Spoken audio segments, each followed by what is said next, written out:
up, guys? Today on this episode of Dirtgenic's Garage, we got a couple of things going. We're going to be doing a crankshaft position sensor.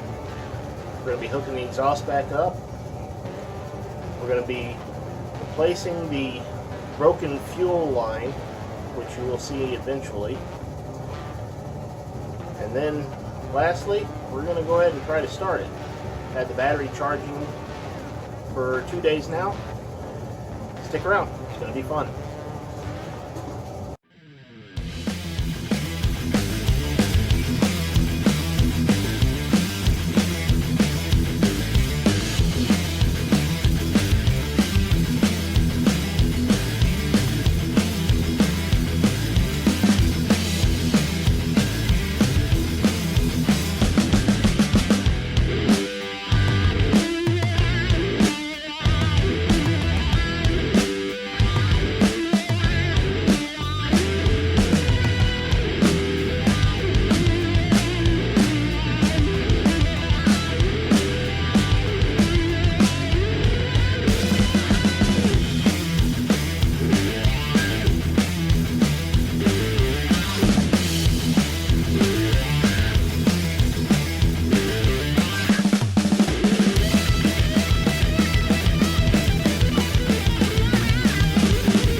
Alright, now I'm going to go and replace the crankshaft position sensor, which is located way up here between the firewall and the transmission bell housing. Let's see here.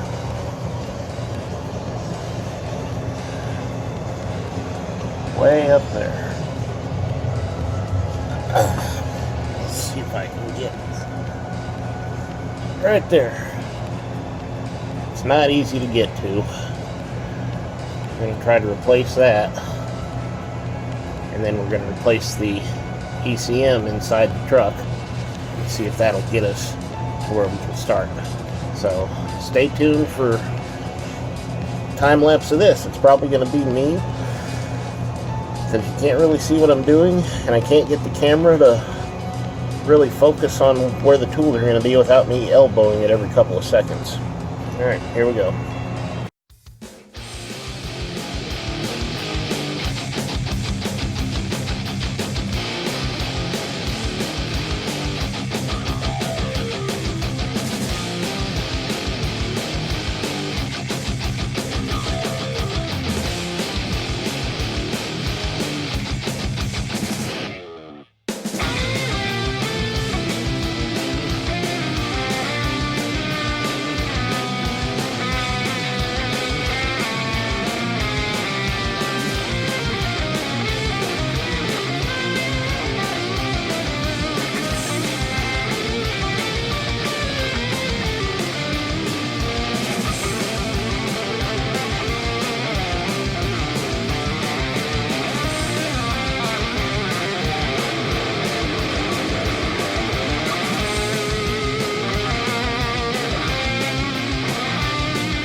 now that that's done,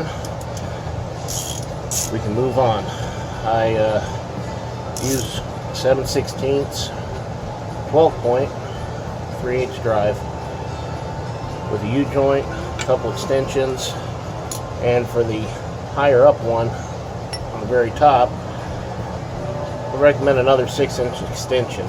I didn't have a regular one, so I ended up having to use a wobble, which made things a little more difficult than they should have been. You're also going to want to take loose the assembly here for your gear shift.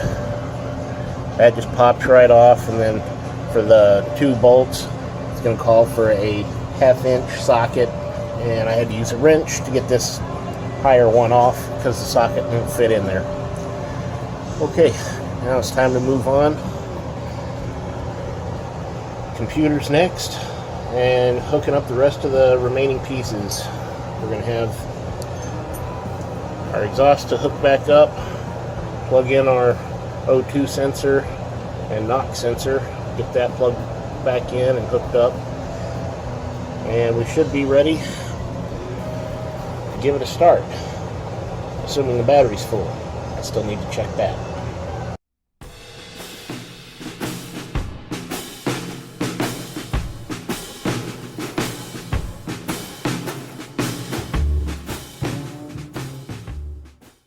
Now that the computer has been installed, we're going to replace the battery cables and all the ground straps with new stuff.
Well, we got all the battery cables replaced with the exception of the main positive from the battery to starter. mostly because it's a giant pain to get to, and it didn't look all that bad. But we just tried to start it and found out we have a fuel leak yet again. These little O-rings right there inside the fuel rail coming from the tank, that's how it came apart. So got to go to the parts store, get some more O-rings, and then we'll try it again, and maybe we'll get lucky. Alright, here we are in day 2, evening of day 2 actually, after a long day of work, and we got our new set of O-rings for the fuel rail. That little bugger right there is what's been causing all the problems. This very, very end one was shredded in half from most likely me installing the fuel rail incorrectly. Here is the part number for this little apparatus. You can get it at Napa, you can get them at AutoZone, O'Reilly's, you can get them everywhere. So that right there just makes things a whole lot easier when messing with this. So what we got to do here, pull this off, getting gasoline all over the place.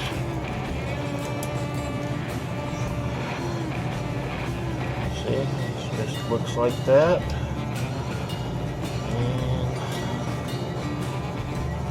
And I'm probably going to need 2 hands for this.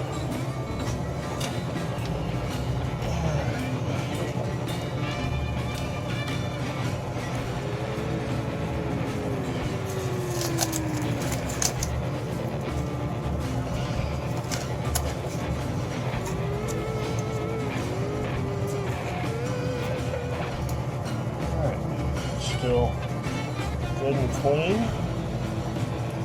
Good. Alright. Installation on this is pretty straightforward. You're just going to push it into your hose and the tool comes out. Put a little bit of motor oil on the O-rings here to help lube them up so they'll go in.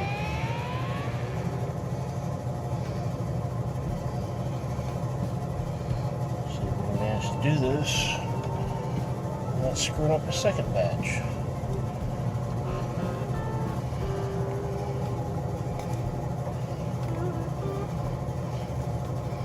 There we go. That looks okay to me. I'll get our flashlight and take a look.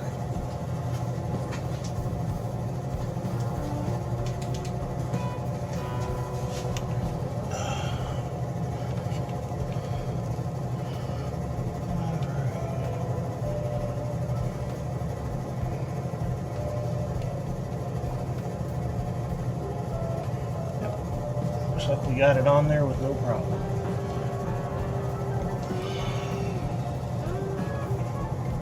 Slide it on. Quick disconnect till it clicks. And we're good.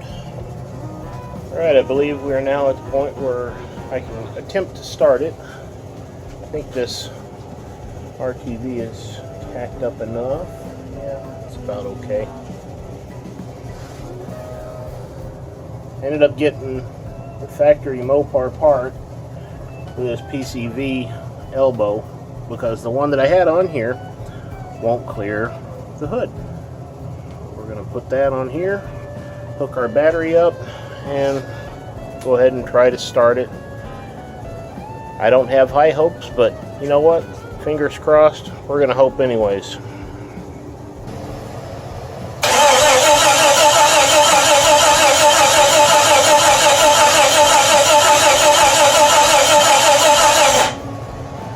Be continued.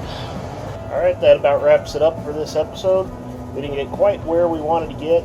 We still don't have a starting running Jeep yet, but we're getting closer. Next couple videos we're going to be spending doing a lot of wiring research, tracing a lot of wires. Hopefully there's something in there that's either broken or shorted out or just not hooked up at all. So it'll be an easy fix once I actually find it. So if you enjoyed the video, maybe you learned something, give it a thumbs up, like it, share it, comment, even subscribe if it tickles your fancy. It really does help. If you want to follow me on social media, I'm at DirkGenixGarage on Instagram. Take care. We'll see you in the next one.